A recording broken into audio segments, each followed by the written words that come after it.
today is Saturday, August 15th. It's time for our weekly meeting. Today is part of a series, and today is week 5 of the series, When You Sleep.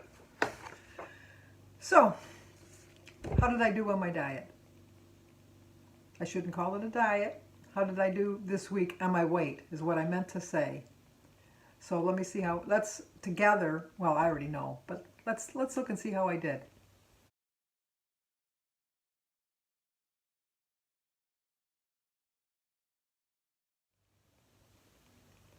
Okay, the shirt was a dead giveaway.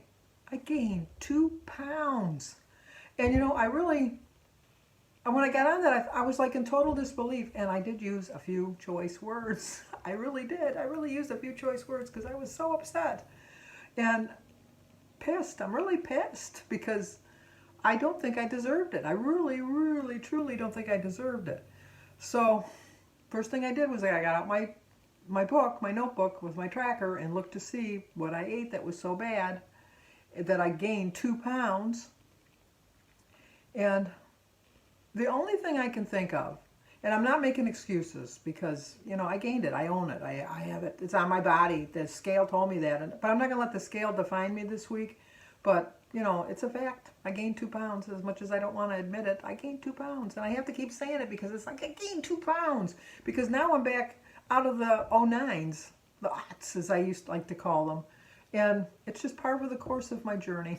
It's just, if you've followed me since December of 2016, you know that every time I get into the next set of digits, but I always inevitably, every time, go back into the previous set of digits.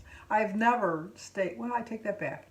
I went from the 60s to the 50s into the 40s. So the 50s were good for me. I don't know why, but I was born in the 50s. I was born in 1950, so yeah, maybe that's why. But that's just par for my course. So I just got to work all that much harder now to get back and lose those 2 pounds next week. When I went back on my tracker to look, now I did make that chicken that's going to be on part of a collab that's coming out on September 6th. It called for, one of the ingredients it called for was low sodium soy sauce, which I did not have. And I had that chicken for 2 days that I made. It was delicious. You're going to like the recipe. You really are. But the next time I make it, I definitely would use low sodium soy sauce because that's really loaded with salt. Yesterday, I don't show you my foods on Fridays, but I checked it, and I had a few things that were a little high in sodium, so that could add to it. And it's been a very humid week this past 3-4 days. It's been very humid. So all of those things could have played into it. I'm not using them as an excuse. I'm going to own up to the fact that I gained 2 pounds. I put it in my tracker. I wrote it down in my little calendar book that I keep a track. Not the Weight Watchers book, but I bought my own little calendar that I keep it in each Saturday when I weigh myself, and I write it in there. And it was just like screaming at me. So it's time to get down to business. It's just time, because my birthday's fast approaching and I'm going the wrong way, as John Candy used to say in Planes, Trains, and Automobiles. But anyway, it's done with. Sometimes, I'm telling you, sometimes this is a true statement. But we're going to talk about sleep. What happens in your body when you sleep? Solid sleep on a regular basis is the key to all the things that we need to have in life. When we fall asleep, our muscles relax, and so our heartbeat, breathing, eye movements, and brain waves slow down. I don't know about mine. I'm a very active dreamer. I dream a lot, and I remember my dreams. So I'm very fortunate in that. And I am a firm believer that your loved ones come to you in your dreams. Yesterday was my mother's birthday. I was telling a couple stories about my mother, and I had a really nice dream about my mother last night. It was just, I didn't want to wake up. It was just so nice, and it was like I was sitting right next to her, and it was like the best dream ever. And I woke up feeling, well, I always wake up in a pretty good mood, but I woke up in a really good mood today, and then I got weighed. But anyway, Sure, it feels like you're turning off for the night. Finally. I never feel that way though. I just don't. Anyway. But in reality, sleep is an active and complex activity. It impacts more parts of our bodies, from our brain to our heart, our mood, and our metabolism. It can also play a role in how we feel on a day-to-day basis and our ability to make decisions that keep us on our wellness journeys. It is a proven fact that you make poor decisions when you don't get enough sleep. And it doesn't necessarily have to be just decisions as far as weight. It can be decisions on, like if you're trying to scope out a new plan of something that you want to try to do, some yard work that you want to do, like gardening or something. If you don't have a proper amount of sleep and you're not well rested, you're not going to make good decisions. That's one of the reasons after you've had some sort of procedure at the hospital and that, your brain is kind of affected a little bit, and they tell you to not make any major decisions or sign any legal papers within 24 hours. I had a biopsy done on my thyroid on Thursday. I had to sign all that paperwork too. Now, they never gave me any fluids or anything like that. I could probably use that as an excuse too, but they didn't. But they injected me with some solutions for numbing and stuff like that, so that they could do the biopsy. But I just I don't even know how I got on that track. Oh, for making decisions, because when you're not making good decisions, when you don't get enough sleep. I am a night owl. I worked for, I couldn't even tell you how many years, that I had to be in bed by 9:30, 10 o'clock, because I got up like at 5 o'clock, 5:30. I got up at 5:15 to leave for work at 5:25, because I started work at 6. And for years and years, probably 15, 20 years, I worked from 6 in the morning until 3 in the afternoon. So I had to get the proper amount of sleep at night. Now I don't have to do that because I'm retired. And so I very rarely get to bed before 2 o'clock. Very rarely. And then I get up at 8:15 and go for a walk with my sister. We walk 2 miles every day. And so that's about 6 hours.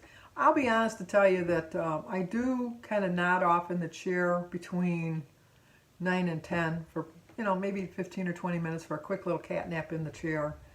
But to me, 6, 7 hours seems to be enough for me at my age. But this past week, I've gotten an overabundance of sleep. I went to bed at, on Thursday when I had the biopsy, I was really tired. I don't know, maybe it's medication I used or something, but I went to bed at 11:30 and I woke up at 8:15. So I got almost 9 hours sleep, which is 3 hours more than I normally get. So it kind of affected me. And then last night it was boring because there was nothing on TV, and I went to bed at 11 o'clock. And then I got up at 8 o'clock this morning. So I think the last couple days I've just gotten a little bit too much sleep, if that's possible. But maybe I won't be nodding off in a chair tonight because I've got too much sleep. Who's to know? Anyway, use the steps below a few days this week to track how your sleep affects how you feel. Pro tip, turn this reflection into a true moment of self-care in a cozy nook with light music and a soothing cup of decaf tea. Now, I can drink caffeine at night and it does not affect me. When I was drinking my pop, at night when I was watching TV, I would probably drink 24 ounces of like Coca-Cola or Dr. Pepper or Pepsi. Every night I would have at least 24 ounces. Not to mention all the pop I had during the day. I was really bad before I stopped drinking pop. I would probably drink 6 to 8 cans of pop a day. That's a lot. That's a lot of caffeine. That's a lot of sugar. It's a lot of sugar. But now I have, I can drink tea, regular tea, before I go to bed. And it doesn't bother me. It doesn't affect me. But I do, I don't know, I don't really relax before. I watch TV before I go to bed. But then after I turn the TV off, I play all my final games on my phone. I play Word Search, Word for You, Words with Friends, Trivia Crack, and Scrabble, and then Word Scramble, I think it is, or something. I forget the other one. And then I play a couple games, 3 games, always just 3 games of solitaire, and then I go to bed. Now I've really reacted to get my brain moving at that point, but for some reason it doesn't, it helps me go to sleep. I don't know why. Most people that would bother them and they'd say like get in bed and they'd be like overly agitated, it relaxes me. If I really, really, really want to relax, I'll read a book, because sometimes when I'm reading, my eyes get tired and then I get tired and I fall asleep. Anyway, these are the 3 steps that they told us. Number 1, when you wake up, use the WW app to track how many hours you slept that night. You can brush your teeth first, we'll let you. There's no need for any clock watching or perfection here. Make your best guess. The goal is to get general sense of your sleeping patterns. I know there's a sleep app on my phone. I don't use it. I know there's a water app on my phone. I don't use it. I do track my food and my steps that I take on my phone on the Weight Watchers app. I pretty much have the same schedule every week, and they always tell you that you should try to do the same time. You should always, no matter what day of the week it is, go to bed at the same time, get up at the same time. Now, obviously, if you're on vacation or you have something special you got to do the next day, you're going to alter that pattern a little bit. But if you can pretty much stick to that, you'll be fine. I basically get, like I said, get between 6 and 7 hours of sleep a night. I usually go to bed between 1 and 2, and I always get up between 8 and 8:15. So no matter if I go to bed at 2, I still wake up at 8. If I go to bed at 1, I still get up at 8. My body is just, my internal clock is just set to get up at 8. And actually, when I worked, I had my alarm set for 5:15, but I always woke up at 5 and just laid in bed for 15 minutes. Number 2, don't forget to also answer the sleep tracker questions about how you're feeling. Jot that down in a notebook. At the end of the day, add to it by rating how everything else went. Think about your work, your home life, your relationships, your eating well, your physical activity, taking care of your mindset. And use a scale of 1 to 5, with 1 being a thumbs down and 5 being a thumbs up.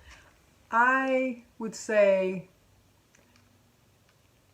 1 time in a million I wake up in a bad mood. I am a definite morning person. I can't even remember the last time I woke up in a bad mood. I really can't. I wake up in a pretty good mood. And I don't need to track to know how I'm feeling, because for the most part, I mean, we all have our sad days. We all have those days that things just don't go right. The other day was one of those days. I couldn't get my watch band to go into the clicky thing, into this thing. It wouldn't work. So I had to fight with that. And then my shoe had a tiny little knot in it that it was like almost impossible to get out. I couldn't do anything with my hair. It was just, everything was going wrong. But then I guess looking at I always and I've said this on my other videos, I'm a firm believer if you can't find something bad in a good situation, you're not really trying. Because there's always something. When I couldn't get my shoe not untied, I finally did get it untied to get my shoe on. I had a new pair of shoes. So it's like, some people don't have the money to buy a new pair of shoes. Some people don't have the money to get a watch, so some people don't have hair. So, you got to look at, so it's just kind of like, it didn't put me into a bad mood, but it kind of like set the day up, that I could let that be the start of my day, and I could let it define my whole day. And I thought, no, because even if I get bad news, I'll dwell on it for a few minutes, but then I'll think, am I going to change anything by dwelling on it? No. Now, there's sad days. I'm not saying that there's not sad days, that you just can't help it, but, for the most part, I think that if you try to see a positive in something, you can spin it that way. So anyway, I don't use the tracker to tell me how I'm feeling. I kind of know. Number 3, at the end of the week, see if you notice any trends in the notes you took. How did the amount of sleep you got impact how you felt each morning? Did those feelings spill over into the other areas of your life? Think about how you can use that awareness moving forward. If anything, I think I got too much sleep this week, to be honest with you. I do think I got too much sleep. And it could have been the heat and the humidity. It could have been a little bit of concern about getting my biopsy done. I'm not really overly concerned about it, but, I'm concerned enough that they had to do a biopsy. So, they don't just do that on a willy-nilly chance. They're looking for something. Even I'm aware of that. But I'm keeping a positive spin on that it's going to come back, that it's just something that we got to keep an eye on, and or medication will take care of it. I take medication for other things right now, so what's one more pill? And the thyroid pills, if I remember, from my mother and my sister, they're so teeny tiny. It's like you don't even realize that you're taking them. So, But as a whole, I think I definitely know I get enough sleep. Even when I'm on vacation, I get enough sleep. Um, but I agree with them that you do definitely need a good amount of sleep to function in a day. It's if you have sleep deprivation, you're going to make poor decisions, which can affect your whole life in all different aspects, financially, physically, emotionally. So get enough sleep. That's what they're telling you. The recipe is for a steak and shishito pepper skewers.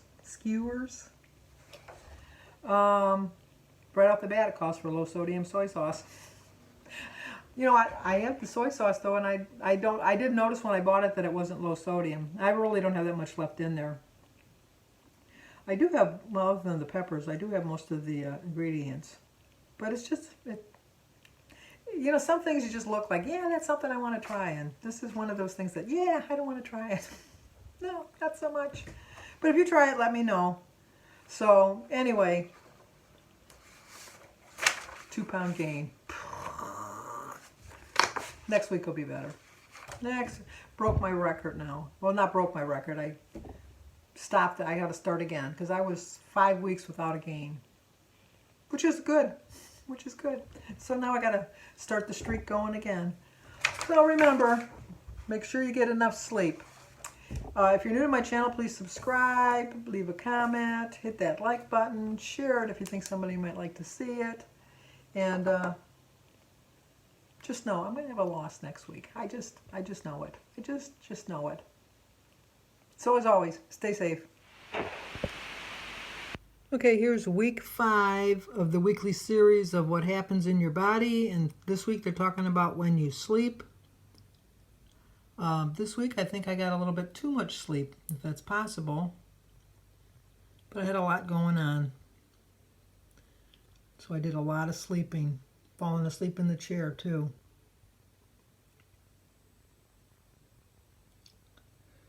But they're, you know, obvious steps. And then the recipe, I'll tell you, I'm probably not going to try. But if you do, let me know. It looks like it is 6 points on all plans, which is not bad for a dinner. But, no.